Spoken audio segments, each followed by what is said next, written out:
Sorry about that, ladies and gentlemen. I'm all over the place this morning. But anyway, here we go. Our Chapter 8 Study Guide review video, all about the Constitutional Convention and what led to it and the compromises that were made at the convention. There's another video that you can click, another related video, all about the Constitutional Convention compromises in more detail. I'd encourage you to take a look at that and get kind of another layer of understanding. So here we go. You know the drill. I'm going to go right through the study guide. And away we go, back in a flash. All right, like I said, back in a flash, here we go. Question number 1. What was the name of our first form of government and what was one of the weaknesses? Well, our first form of government was not Constitution. It was the Articles of Confederation, and we know that there were many weaknesses with the Articles of Confederation. We did a little activity in class when we tried to vote on a radio station for it. One of the biggest weaknesses was that there was no executive, there was no leader, there was no president. That was a big weakness. Another weakness, that there were 13 states, and each state had a vote. And in order to decide on anything, you had to have 9 of the 13 agreeing. And you know, you can't get that many people to agree. They also, and this is a biggie, it didn't have the power to, the federal government could not tax people. Now, you can have all kinds of discussions and debates about how much the national government should tax its citizens. But the fact remains that if you are going to have a national government, you have to pay for it. And if you're going to pay for it, you have to pass taxes. How many taxes? That's up for debate. But the Articles of Confederation could not do that, so they failed. Our second one asks about after the American Revolution. The people feared a strong central government. And they feared that if central government, a federal government, was too strong, what would it do? Well, we know our mantra, our rallying cry that led to the American Revolution was no taxation without representation. We know that. The people, they weren't as worried about that. What they were worried, though, they were worried that if the national government, the federal government, if it got too strong, that it would take away people's rights. Go back to an age of tyranny where the king, they felt, was taking away their rights through their taxing. Question number 3, visualize a map of the United States at this time. Oh, good. Here it is. Excellent. Now what I want you to visualize, question number 3, it asks you what area of land was affected by the Land Ordinance of 1785. Well, that was the Northwest Territory was affected by the Land Ordinance of 1785. Here we've got another picture that you can take a look at there. What was the long-term effect of the Land Ordinance of the Northwest Ordinance of 1787? Simple. It allowed these areas, when 60,000 people moved into there, to become states. This is about all the Articles of Confederation accomplished. And then things kind of got bad. Remember Daniel Shays, the farmer from Massachusetts? Remember his rebellion? Yeah, remember Dan Shays? We got a little picture here of the actual rebellion. Believe it or not, this is an actual eyewitness sketch of Daniel Shays' rebellion. It's not an actual sketch. But what we have here is we have a man named Daniel Shays. He's upset about the taxes. So he leads this rebellion on the Massachusetts government and basically says, we don't want any more taxes, pitchforks, torches, things like that. If you ever see a mob with pitchforks and torches coming towards you, run the other way. All right? Massachusetts government, they call the federal government. They say, help me, help me, help me. Daniel Shays has gone crazy. The federal government, of course, Congress is going, sorry, there's nothing we can do. We do not have an army. We do not have a president. We do not have any money. Good luck. All right, so Shays' rebellion really illustrated the weaknesses of the Articles of Confederation, and it really caused people to stop and think and go, whoa, we need to fix this. So, for question number 4, Daniel Shays, what did it point out? Well, it pointed out those weaknesses I just highlighted. No president, no tax, no army. And it also inspired people to call for a convention. They said, we need to have a convention, a meeting, to revise the Articles of Confederation, which asks number 6. Following Shays' rebellion, they had a convention. What was the original intent of the Constitutional Convention? Wasn't to write a new constitution. The original intent of the Constitutional Convention, number 6, was to revise the Articles of Confederation. Once they got down to brass tacks, the nitty-gritty got to work, they're like, oh boy, we can't fix this. We got to start over. And they did. Question number 7. James Madison, father of the Constitution. Why? The guy was a genius. He was wise. He knew more about government than any other delegate in that room. And believe me, there were some smart dudes in there. The well-bred, the well-wed, the well-fed. Yeah, Madison was way up there. Father of the Constitution. Question number 8. Many compromises took place. The first I want to just talk about briefly. Remember, there were 2 plans. The Virginia plan, the small state plan. The large state plan, the New Jersey plan. right? So the Virginia plan, the New Jersey plan. The first plan, put forth by Virginia, said that representation in Congress shall be determined by a state's population. More people equals more votes. Oh, that's great for a large state like New Jersey, but a teeny-weeny state like a large state like Virginia, but a teeny-weeny state like New Jersey, they've got less people. They aren't going to get as many votes. So they said, we got a different plan. It will not be based on population. One state equals one vote, or one state equals two votes, but each state is going to get the same number of votes. And eventually they had to compromise on this. This issue, large state versus small state, almost tore the convention apart. We're on number 8 here. Almost tore the convention apart because they could not see eye to eye.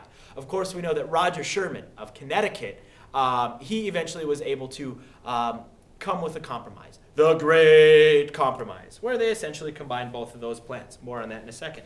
The form of government determined, number 9, in the Constitutional Convention, the form of government that we established, it is a republic. All right? Do not forget this. The form of government that we established was a republic. Republic, republic, republic. That does not mean Republican, like the political party today.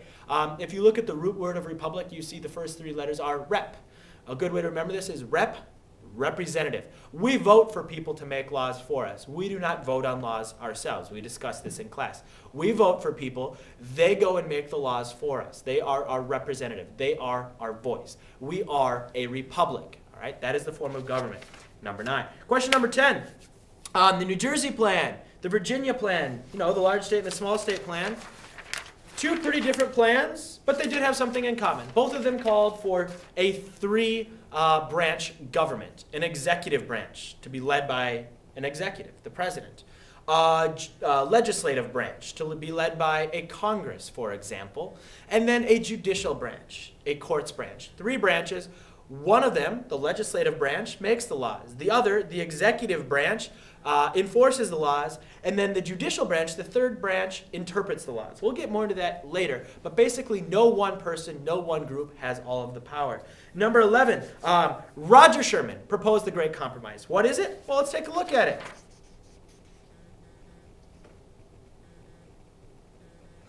The Great Compromise is essentially this. Take the large state plan of Virginia, take the small state plan of New Jersey, put them together, and out we get Congress. On one side, we have the United States Senate. Each state sends 2 representatives, 2 senators, the small state plan, the New Jersey plan on one side. Each state is equal. Our senators are, of course, Senator Klobuchar and Senator Franken. And then we have the other side, the large state plan, the House of Representatives. It's based on population. Large state like California, they have 53 representatives. Small state like Rhode Island, they have 1. We, of course, have 8. And in our district, remember, your representative, it's Representative Bachman. So bring these houses together, a 2-house legislature, bring the large state plan, the small state plan, put them together, and everyone goes, so simple, yet so clever. Moving on to number 12. How many senators does each state get? 2. Moving on to number 13. How do we determine members in the House of Representatives? Population. More people, more representatives. Number 14. How do we elect our president? We elect our president through popular vote. Most votes wins. False! That's not how we do it. If you believed me and you're like, yeah, that's how we do it, you are wrong, right? I just lied to you. It is not most votes wins. It's through the Electoral College. Each state, you take the number of representatives, the number of districts in the House of Representatives, your number of senators. So our state, Minnesota, we have 8 representatives. We have 2 senators. We add it together. 8 plus 2 is 10. We get 10 votes in the Electoral College. Whichever candidate wins in the state of Minnesota, for example, in 2008, President Obama won the state of Minnesota, so he got 10 of our votes. There are 538 votes total, and you need half that to win, 270 to win. So just like in the year 2000 between President Bush and Al Gore, Al Gore won the popular vote. He got more votes than President Bush. However, he did not become president because President Bush won more electoral votes. There is a great Common Craft video on that that you should watch if you want to get more details on that. Let's see here. Number 15, the federal government. It's set up on a system known as federalism. And the basic idea is that the power that the government has is shared between the federal government and the state government. Here we have power. If I'm the federal government and I have all of the power, you are scared. You are very scared. You don't want all the power to be in one place. The founders knew that this was a bad idea to put all the power in one place. So they took all the power and they decided, well, let's share that power. Let's tear up that power, right? Let's take that power and not put it in any one person's hands. Sure, the federal government will still have some power. Sure, the state governments will still have some power. Sometimes those powers will be shared. But you take that power, and instead of having all one group of power, you share the power. All right, so that was 15. Number 16, Federalists and Anti-Federalists. The Federalists supported a new constitution. They supported this federal sharing power system. They wanted a strong national government. They got a strong national government. And so people like John Jay, James Madison, Alexander Hamilton, writers of the Federalist Papers, supported the Constitution. Then what group of people in number 16 were opposed to it? Well, the people opposed to it, of course, were the Anti-Federalists. Their fear was, they said, we've gone through and in this Constitution, we've given all these powers to the government. Where are the powers and the rights that the people have? You know, the ones that this government is for. They were upset. They didn't support the Constitution because they thought that the Constitution lacked a Bill of Rights, or basically a shield that can prevent the government from doing harm to you. Eventually, as we're going to see, they did get their way, and thank God that they did. They got their way, and we added a Bill of Rights to the Constitution. And then lastly, or two more, 17 and 18, three-fifths compromise. The southern states and the northern states had different opinions on how they wanted to count their slaves. Number 17, the southern states, Maryland, Virginia, North Carolina, South Carolina, Georgia, when determining population, they wanted to count slaves as people. Right? More people equals more representatives equals more votes for your state. The northern states, they were opposed to this. They said, no, we should not count the slaves as full people, right? We shouldn't. You should not get extra representation in the House of Representatives, around 18, because you have slaves and you're counting them as people. Of course, we know that they compromised on this issue, and they decided to count the slave population as 3/5 of the population. So if a state has 100 slaves, their population goes up by 60. They get to count 60 of them towards their population. Alrighty, so that's it. That's our Chapter 8 study guide in a flash. Good luck on the test. You will do fantastic. Drop it on out.